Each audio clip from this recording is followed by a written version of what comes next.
Sabe qual é o tema da mensagem de hoje? Olha só o tema da mensagem de hoje. Ei, aleluia! Vira aí para a pessoa que está próximo de você. Deus tem algo novo para você, meu irmão, minha irmã. Deus tem algo novo para você. Você não precisa temer. Você não precisa temer, porque o Senhor te guarda, o Senhor te salva, o Senhor te liberta, o Senhor te conduz, o Senhor te protege, o Senhor provê. Não precisa temer. Deus falou assim para Moisés, aleluia. Glória a Deus. Você conhece esse cântico? Você não precisa temer, Moisés. Sabe aquela? Temer porque isso, aí, ó. se eu estou guardado por quem nunca perdeu batalhas, seu nome é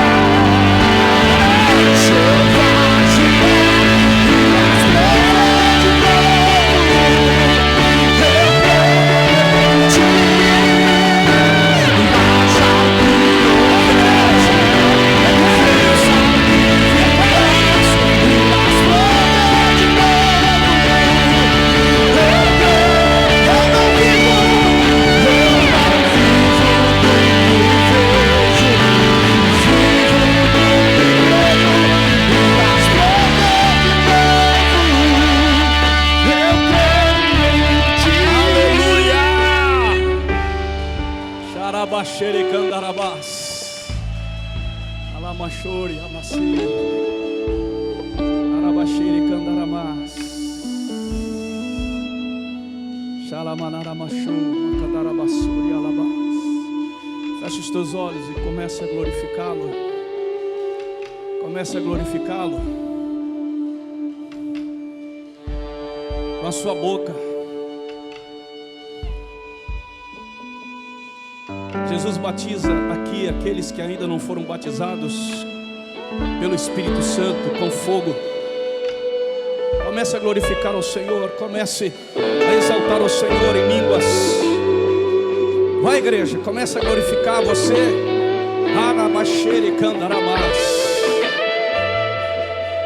O Espírito Santo está ministrando ao teu coração agora. Ao mover, a uma unção do Espírito nesse lugar. Algo novo de Deus aqui acontecendo. Eu não estou vendo, mas para você ver, é para você crer. A música diz isso, a palavra diz isso. Espírito Santo, alabaxere, candarabás. Deus tem algo novo para a tua vida. Deus tem algo novo para a tua vida. Você não precisa temer. Xalabaxere, candarabachore, andaramás. Meu Deus, não desista, não pare de crer. Os sonhos de Deus jamais vão morrer na tua vida. Você continue acreditando, a sua família será salva. Você será liberto. Algo novo de Deus irá acontecer na tua casa, na tua família, nos teus negócios. O Espírito Santo está aqui para isso. Ei, Deus está levantando um grande exército nesse lugar. Um exército de guerreiros, um exército de vencedores, um exército de profetas do Senhor. Aqueles que declaram a palavra, aqueles que proclamam a palavra. Homens e mulheres do Senhor, aleluia. Oh, xarabaxere, candarabás. Alamaxeira, macadarabassuri, alabás. Ah, maxeira, alamaxeira. Rabaquedarabaxeira, manarás. Oh, aleluia. Oh, aleluia. Obrigado, Senhor. Porque nessa noite o Senhor tem palavra liberada de vida. Que estava morto vai ressuscitar. Que estava caído será levantado. Que estava enfermo será curado. Que estava aprisionado será liberto. Oh, baxere candarabassuri alabás. Ananamaxere candarabassuri alabás. Não temas, não tenha medo. O Senhor está nesse lugar. Você veio aqui para ter um encontro com Ele. Ele te trouxe aqui nesse lugar para isso. Então adore a Ele. O Deus que se entrega a Ele. Faz viver. Olha isso aí. Tu és um Deus de milagres. Deus xalabaxere candarabás. Deus de milagres. São coisas novas. Eu quero profetizar sobre a tua vida coisas novas nessa noite. Obrigado, Senhor. Obrigado, Jesus. Aleluia. Vira de novo para o teu irmão, diga: Deus tem algo novo para você. Você tem que entender que já está acontecendo. Diga para ele: já está acontecendo. Aleluia. Pode se assentar, queridos. Eu estou aqui tentando para poder começar, mas Deus já começou a falar com você. Deus já começou a ministrar o teu coração. Deus já começou a encher você. Teve gente que chegou aqui assim: Deus fala comigo. Deus já começou a falar com você. Deus já ministrou o teu coração. Se você estava sentindo a dor, você não está sentindo mais. Se você estava assim, sabe, com aquela doença, Deus já libertou você. Deus tem algo novo para você. E nós vamos sair daqui com essa convicção. Com essa convicção. Por quê, pastor? Porque o Evangelho fala isso. Porque a palavra diz isso. Que Deus tem novidade de vida a cada dia para nós. A cada dia Deus tem uma novidade para você. Sabe, eu quero compartilhar uma palavra com você que Deus colocou em meu coração e disse assim: você vai pregar esta palavra. Eu tinha preparado toda uma outra palavra para ministrar e Deus, na própria sexta-feira, Deus disse assim: não vai ser essa palavra, vai ser essa aqui. E Deus sabia que você estaria aqui hoje. Então Deus quer falar muito mais com você. O livro do profeta Ezequiel começa assim. Olha só como que ele começa. Ele começa assim: aconteceu no 30º ano, no 5º dia do 4º mês, que estando eu no meio dos exilados, junto ao rio Quebar, se abriram os céus, e eu tive visões de Deus.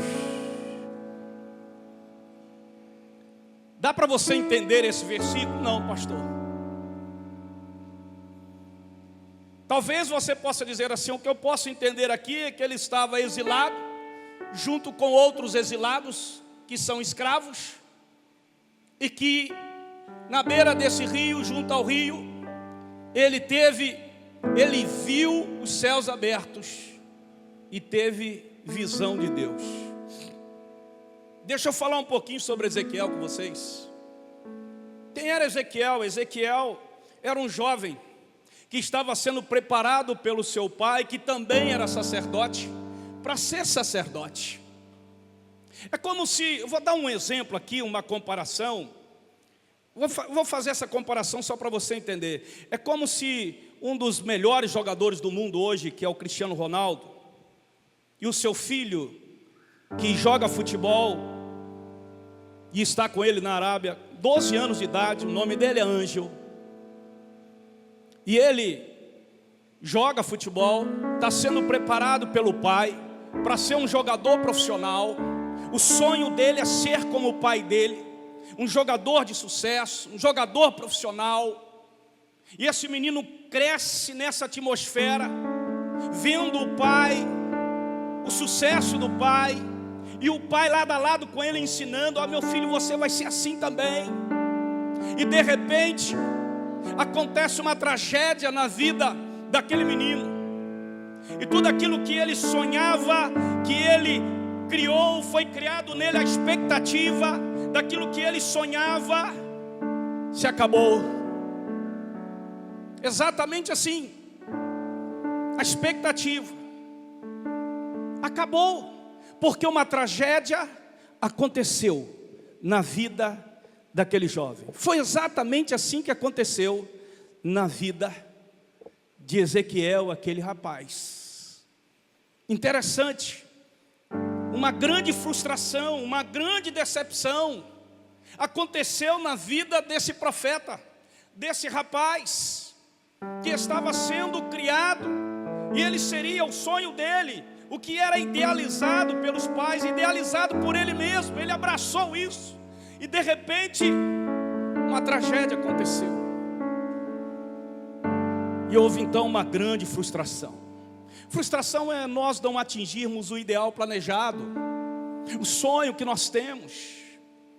Frustração é exatamente você não conseguir alcançar aquilo que você tinha uma expectativa, que você idealizou como expectativa para você. Frustração é uma expectativa não alcançada. Quantos de nós já vivemos isso aqui? Uma expectativa não alcançada. Frustração, pastor. Decepção. E o sacerdócio foi exatamente assim, Ezequiel.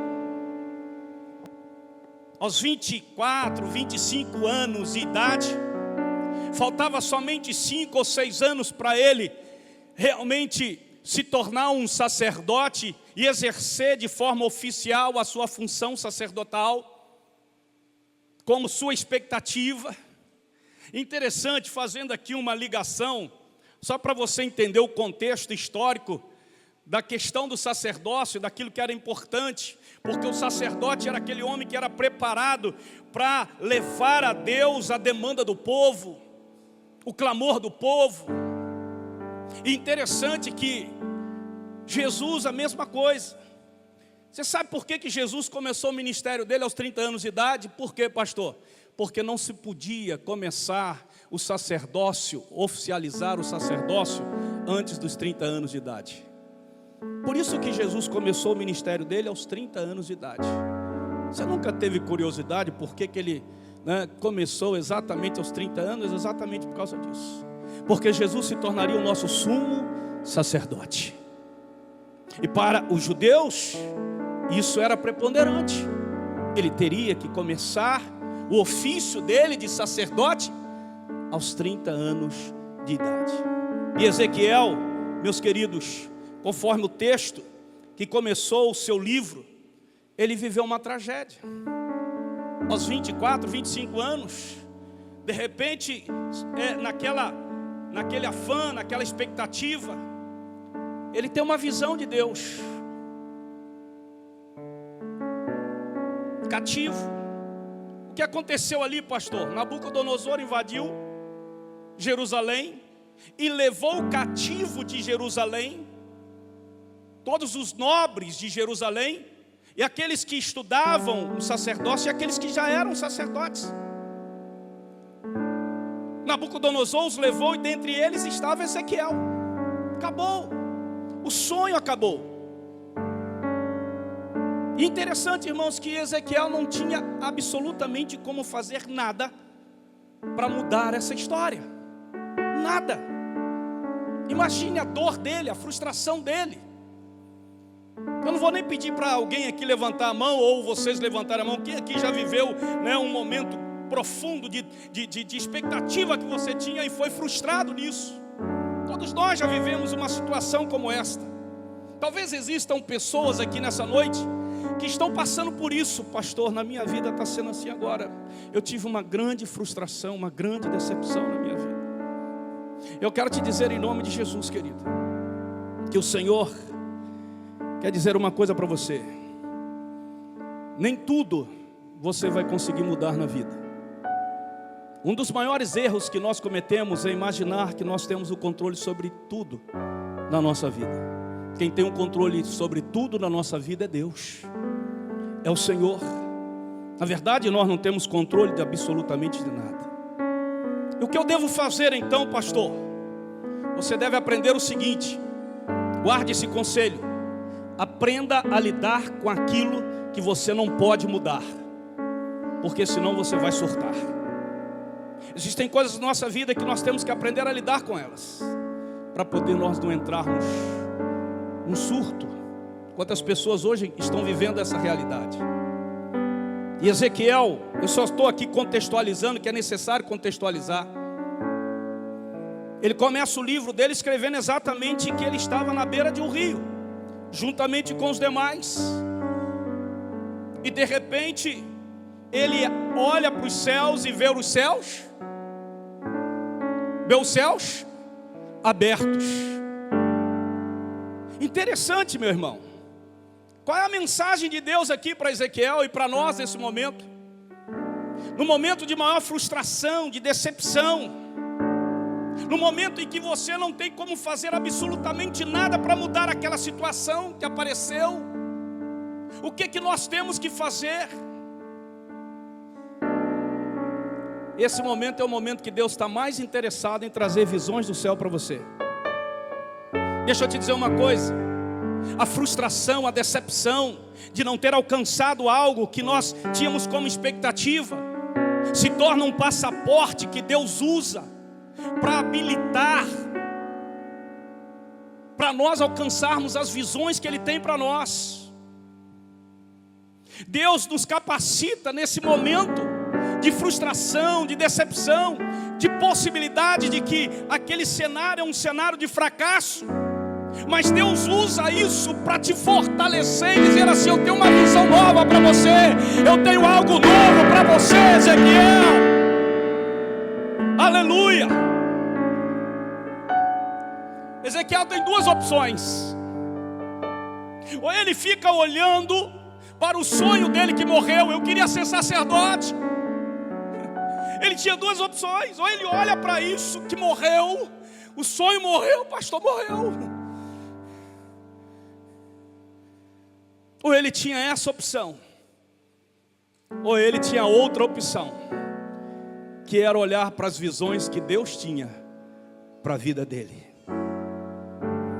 O que o texto diz? Que ele olhou para o céu e o céu ele viu o céu se abrindo. Por que ele, irmãos, deixa eu perguntar para você aqui, por que ele percebeu que o céu estava se abrindo?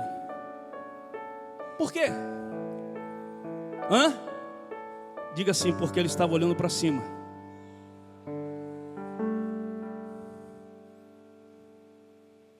A frustração e a dor, o fracasso, a limitação, a dificuldade, a adversidade não podem fazer você olhar para baixo. Você tem que continuar olhando para cima, porque lá de cima é que vem o meu socorro, diz a palavra do Senhor. Aleluia.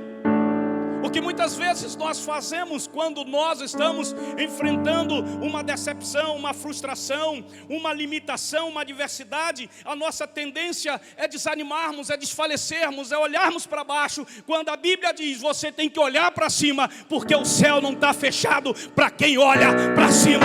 Louvado seja o nome do Senhor. Vem coisa nova de Deus para você, meu irmão, em nome de Jesus.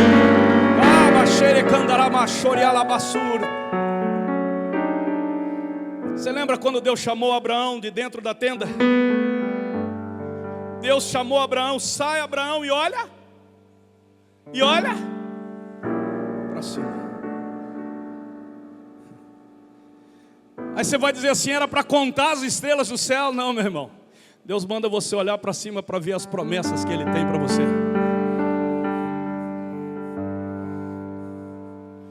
Deus tem coisas novas para você. Deus só não queria ver um homem cheio de promessa, que era Abraão, que era Ezequiel, olhando para baixo. Porque quem tem promessa, quem tem propósito de Deus na vida, não pode ficar olhando para baixo. Você tem que sair daqui olhando para cima. Na tua casa você tem que olhar para cima, no teu trabalho você tem que olhar para cima, na dificuldade você tem que olhar para cima, na adversidade você tem que olhar para cima, na limitação você tem que olhar para cima, no fracasso você tem que olhar para cima, na derrota você tem que olhar para cima, na enfermidade você tem que olhar para cima, na dor você tem que olhar para cima. Ei, xarabá, terecandalabá, xoriamanai. Tem uma atmosfera aqui muito forte de poder, de graça, de glória, de liberação de vida, de palavra. Preste atenção, querido, preste atenção. É você que escolhe se você vai ficar olhando para a sua dor, ou você vai olhar para as visões que Deus tem para você. E deixa eu te dizer uma coisa antes que você pense o contrário. Antes que você diga assim: o senhor é um negacionista? Não.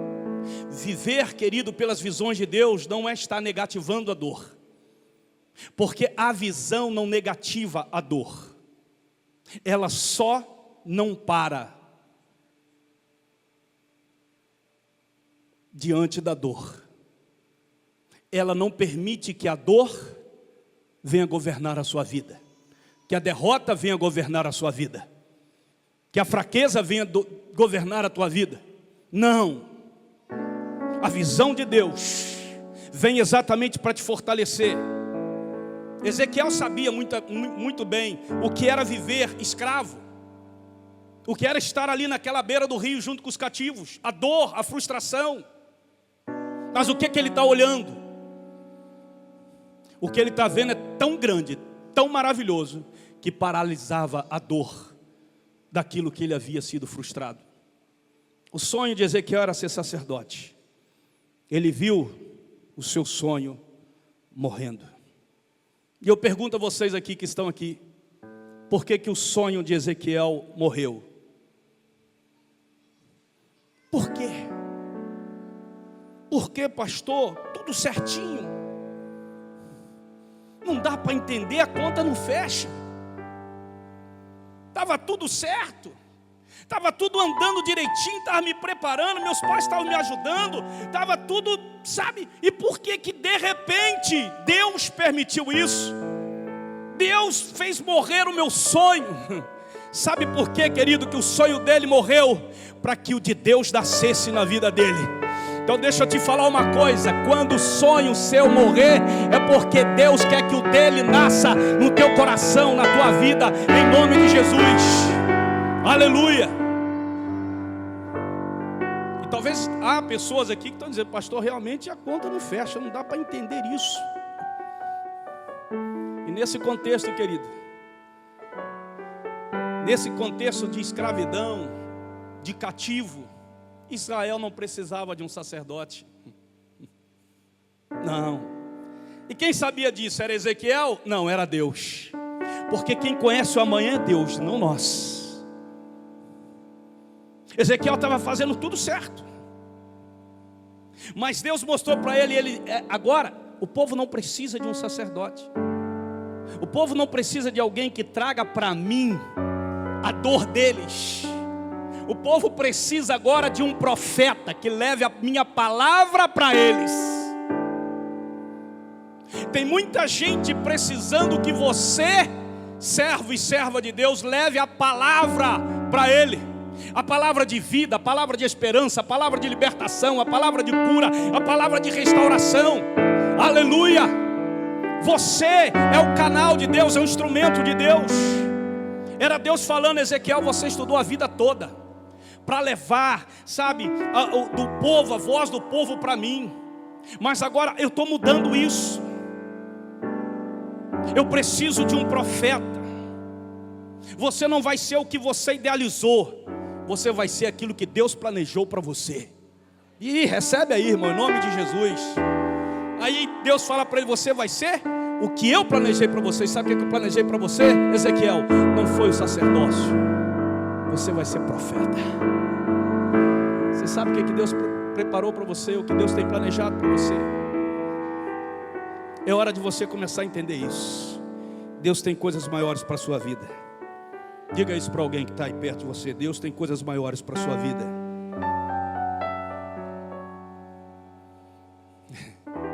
Ezequiel estava assim, exatamente assim, não entendendo nada.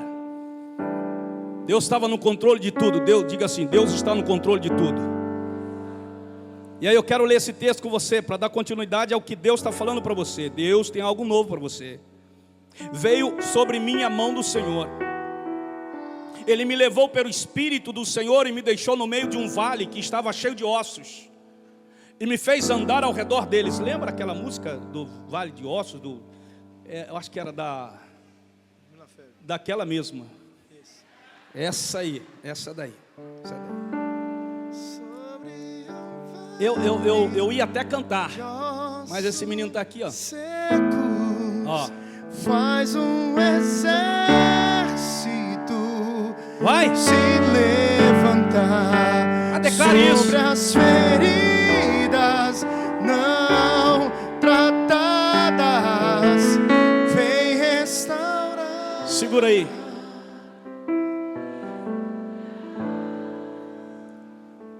Vocês conhecem tantas pessoas, e talvez vocês, alguns aqui, estejam inseridos nessa condição, com ferida na alma, com problema no casamento, com situações adversas que você não consegue controlar. Pastor, eu já fiz de tudo. Entrega nas mãos do Senhor, Ele tem um controle e começa a liberar a palavra que Ele liberou para você. Começa a liberar essa palavra. E a Bíblia continua, o texto continua dizendo assim o seguinte: Ele me levou pelo Espírito do Senhor, me deixou no meio de um vale que estava cheio de ossos, e me fez andar ao redor deles. Eram muito numerosos na superfície do vale e estavam sequíssimos. Então me perguntou: filho do homem, acaso poderão reviver esses ossos? Respondi: Senhor Deus, tu sabes. Disse-me Ele: profetiza a esses ossos e dize-lhes: ossos secos, ouvi a palavra do Senhor. Assim diz o Senhor a esses ossos: eis que farei entrar o Espírito em vós e vivereis. Porei tendões sobre vós, farei crescer carne sobre vós estenderei pele, e porei em vós o Espírito e vivereis, e sabereis que eu sou o Senhor. Então profetizei, e ele profetizou segundo me for ordenado, como Deus mandou. Enquanto eu profetizava, houve o quê? Um ruído, um barulho de ossos que batiam contra ossos e se ajuntavam, cada osso ao seu osso. Sob a influência de Deus, do Espírito Santo, Ele conduziu Ezequiel nessa visão a um vale de ossos secos, sequíssimos.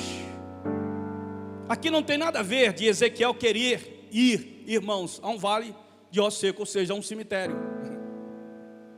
Tem muito lugar que a gente não quer ir e que Deus vai levar a gente. São lugares que muitas vezes ninguém quer ir, mas Deus precisa levar a gente. Ezequiel simplesmente estava ali fazendo a vontade de Deus. E diz o texto que Deus o levou para o meio do vale e o fez andar ao redor deles. Irmão, humanamente falando, né, ninguém quer andar no meio da desgraça, da miséria. Ninguém projeta isso na vida. E Deus está falando para ele assim: olha, está vendo aí como que está a situação? Estou vendo. Pois é, eu te trouxe aqui para você liberar a vida. Aleluia. Tem tanta gente morta perto de você, tem tanta gente morta nas escolas, tem tanta gente morta dentro das famílias, tem tanta gente morta na sociedade que precisa da palavra de vida. Não é uma palavra de coach, é uma palavra que vem do céu. Não é uma frase de efeito, é uma verdade que vem do céu, passa pela tua boca e chega àquele coração que necessita dessa palavra. Interessante, querido, Deus nos revela algo muito forte aqui. Bom, pastor, a Bíblia diz que, o texto diz que Deus fez andar ao redor deles. Por que não no meio?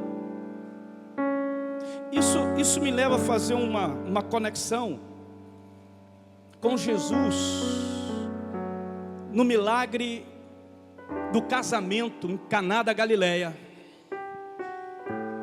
Quem lembra desse texto aqui? Você lembra desse texto? Aquele milagre que aconteceu. Olha, enche as 6 talhas de água. Enche. Por que encher, irmão? Diga assim: Deus não faz nada pela metade. Tudo que Deus faz é completo. Mas esse é um detalhe da revelação. Mas a revelação dali está exatamente conectada, porque Deus mandou andar ao redor. Por que não estar parado e olhando, e se andando ao redor? Perceba bem, coloque as águas nas talhas. Enquanto os servos pegavam as talhas e foram levá-las até o mestre, quando chegaram no mestre, o mestre abriu e olhou, e não tinha água, tinha o quê? Vinho. Em que momento aconteceu o milagre? Em que momento aconteceu o milagre? Vocês sabem em que momento aconteceu o milagre?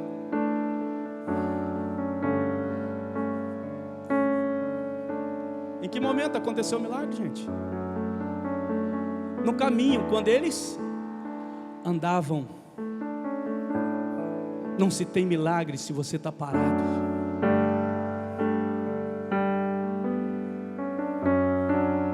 Deus estava mostrando isso a Ezequiel. Ezequiel anda. Enquanto, olha o que diz a palavra, irmãos. Enquanto ele profetizava, os ossos, um barulho, um ruído, os ossos começaram a se juntar. Enquanto, não foi depois que ele profetizou, foi enquanto ele profetizava. Enquanto nós estamos aqui nesse culto, celebrando, adorando, glorificando, levantando as mãos, dando glória, orando, aleluia, ele está realizando o milagre que eu e você não estamos vendo.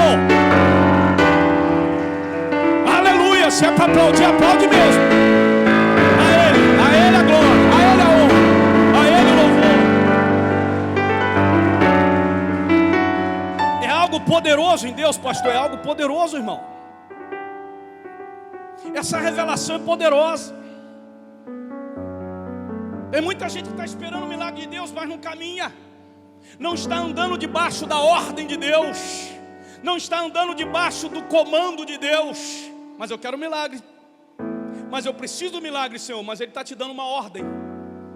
Então você precisa o quê? Fazer o que Ele mandou. Caminha. Foi o que Ele falou para ele. Ao redor. Exatamente nessa dimensão. Bendito seja o nome do Senhor. Interessante. Por que ao redor, pastor, e não no meio dos ossos? Porque andar no meio dos ossos, você pode o quê? Quebrar os ossos, amassar os ossos. Deus não nos manda para destruir. Deus nos manda para restaurar, para salvar, para levantar. Por isso não mandou pelo meio, mandou ao redor. Caminha. É assim que Deus quer fazer, pastor. É desse jeito que Deus quer fazer. Eu não posso pisar em nenhum osso. Não pise, Ezequiel. Por quê? Porque o osso que hoje eu piso pode ser quem Deus vai levantar para me ajudar amanhã.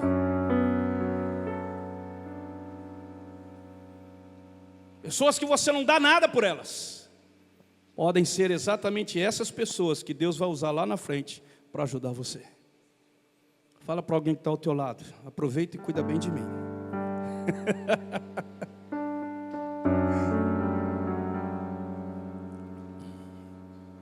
Não é verdade? Muitas vezes nós achamos que devemos nos aproximar de pessoas de pessoas que têm poder aquisitivo, que têm, né, condições e tal. Se aproxime, porque baseado nisso, lá na frente essas pessoas podem te ajudar. Não, isso é uma mentira. Isso é uma mentira.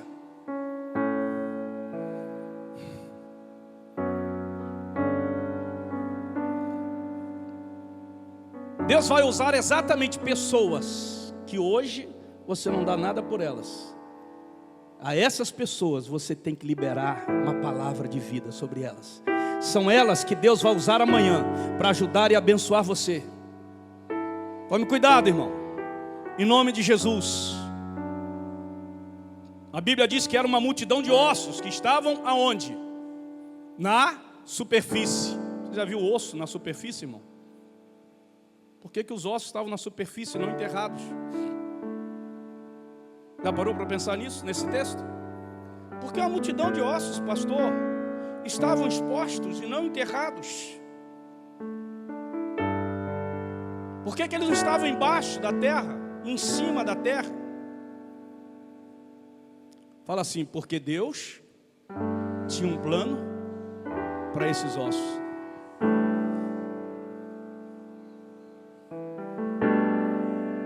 Meu Deus do céu.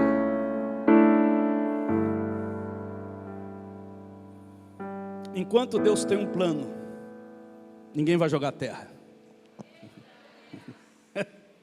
Ninguém vai enterrar. Ninguém vai pisar em cima. Tem gente que está com a mão na pá, esperando para enterrar. E Deus diz assim: não, porque eu tenho um plano na vida dessa pessoa. Nessa noite, eu quero liberar essa palavra. Deus manda te dizer que ainda tem planos com você. E ninguém vai enterrar aquilo que Deus planejou para a tua vida. Amém? Aleluia. Esses ossos, querido, muitas vezes a gente pode trazer aqui para a nossa realidade. Podem representar alguém da tua família, que talvez você não acredite mais, que se afundou nas drogas, no vício, na cocaína. Indivíduos que a gente não acredita mais. Pastor, não adianta. Estão mortos. E Deus está falando para você nessa noite: eu tenho planos para ele. Eu tenho um plano para eles. Deus vai levantar um exército. Louvado seja o nome do Senhor. Há pessoas que estão nesse vale como ossos. Muitas vezes dizemos: não tem mais jeito. Olhamos para o casamento daquela pessoa e dizemos: olha, não tem mais jeito. Olhamos para os negócios daquela pessoa e dizemos: não tem mais jeito. Mas Deus está falando assim: ei, não enterre, porque eu tenho planos para eles. Eu tenho planos para ele. Deus vai mudar essa história. Em nome de Jesus. Deus vai entrar e vai trazer algo novo. Louvado seja o nome do Senhor. Ele olha e dá um comando para Ezequiel: Ezequiel, profetiza sobre esses ossos. Só doido, mas profetiza sobre esses ossos. Mas não tem mais jeito, profetiza. Libera agora a palavra sobre eles de vida.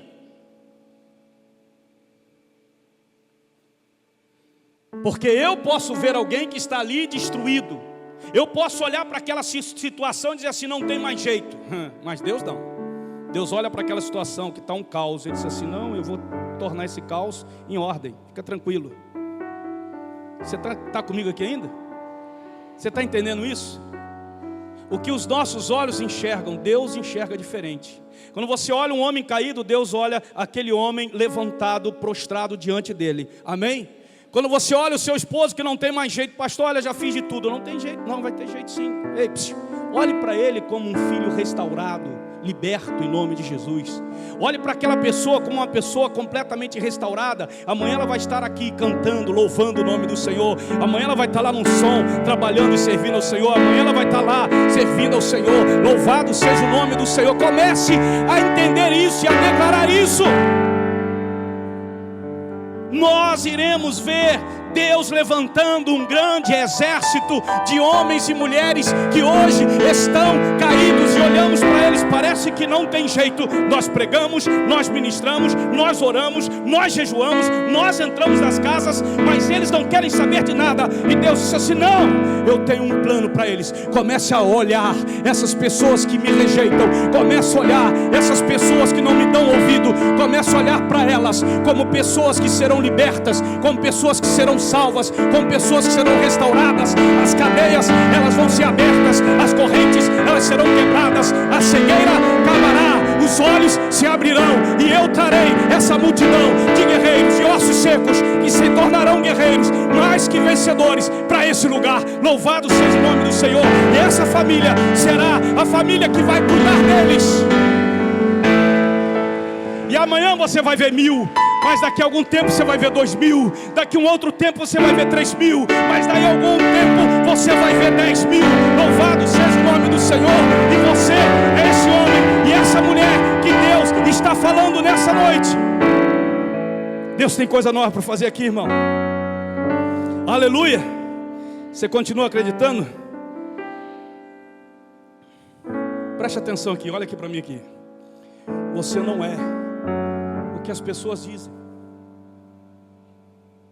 Você não é o que o mundo diz que você é. Você não é o que o psicólogo diz que você é. Você não é muitas vezes aquilo que você pensa que você é. Estou frustrado, não sei o que, pastor, porque a minha vida é assim, não sei o que. Como que Deus me vê então, pastor? Deus te vê como um filho, como uma filha, transformada, herdeiros, co-herdeiros com Cristo Jesus. Aleluia. É assim que Deus enxerga para você. Diga comigo assim, diga comigo, levante a tua mão. Eu estou aqui para profetizar hoje, irmão. Quero profetizar muito. A glória da segunda casa será maior do que a segunda, da primeira casa. Da segunda casa será maior do que a primeira. Diga: a glória da segunda casa será maior que a primeira.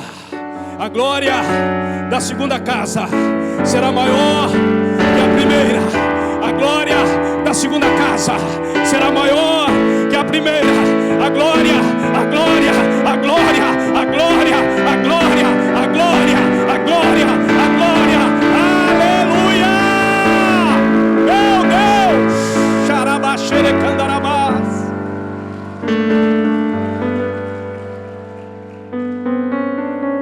Você não sabe por que o profeta disse isso, e por que o senhor está pedindo, e para que a gente declare isso, pastor. Sabe por quê, meu querido?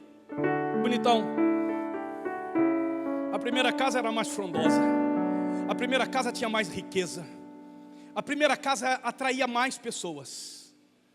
E por que a segunda casa, que era menor, menos frondosa, com menos riquezas, que não atraía tanta gente, a glória dela será maior do que a primeira? Porque na primeira casa não tinha mais a presença. A segunda casa é que tinha presença.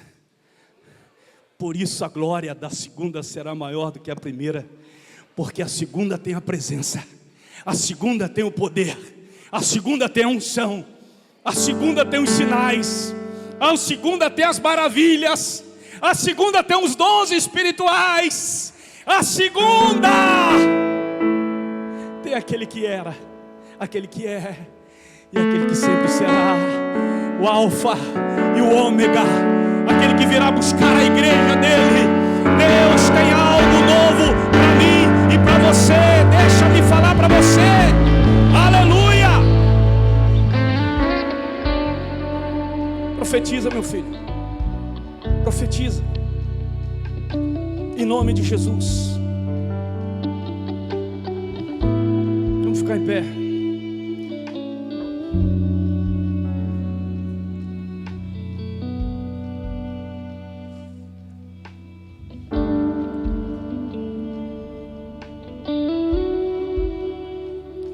Para levantar os ossos sequíssimos,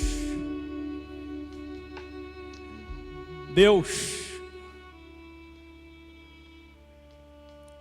fez morrer o sonho de Ezequiel para nascer o sonho dele. Ele usou um profeta para resgatar a mim e a você. Deus mandou o seu Filho Jesus Cristo. Por causa da nossa fraqueza, da nossa ceguidão, hoje Ele está convidando e dizendo: eu tenho vida, eu tenho abundância, eu tenho poder para vocês, eu tenho água que você nunca mais terá sede, eu tenho uma vida que você nunca mais vai se lembrar da outra. A vida que eu trago para você é muito maior do que a primeira que você estava vivendo. Deixa eu dizer uma coisa para você. Eu sei que nessa noite Deus está convidando você. Deus tem algo novo para a tua vida. Deus planejou para você coisas grandes, coisas novas. E nessa noite Deus está liberando uma palavra de libertação para você.